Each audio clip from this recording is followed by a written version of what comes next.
horas vuelan y pasan cuando leo los antiguos chats de WhatsApp y me la paso lamentando todos los días por haberte abierto la puerta de salida. Le provoqué al amor dolor, la llama de nuestros corazones se extinguió, nuestro lazo especial se cortó y nuestras vidas ya no tienen color. Como quisiera que volvieras, mi vida ya no es vida sin tu presencia. Tu fragancia de Francia me encantaba, pero no notaba que estabas a veces de malas.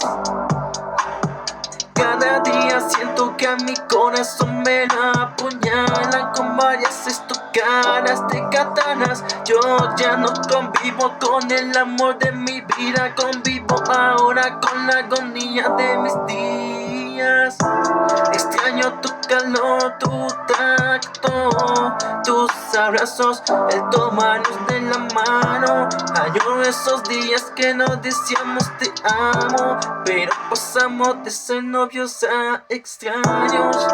Odio ahora ser nostálgico por recordar el perder un bello amor en el Ártico. Mientras escribo estos versos sigo sintiendo tus besos y recuerdo con ardor todas las promesas que te iba a cumplir. La antigua pasión que teníamos incluso al dormir. Perdí mi otra mitad, perdí la otra parte de mi vida. Es más fuerte el sonido del tic-tac por el vacío de mi habitación ahora fría. Soy un hombre dolido, totalmente arrepentido. En cualquier caso tendré el anillo guardado que empezaba a dártelo en el aniversario.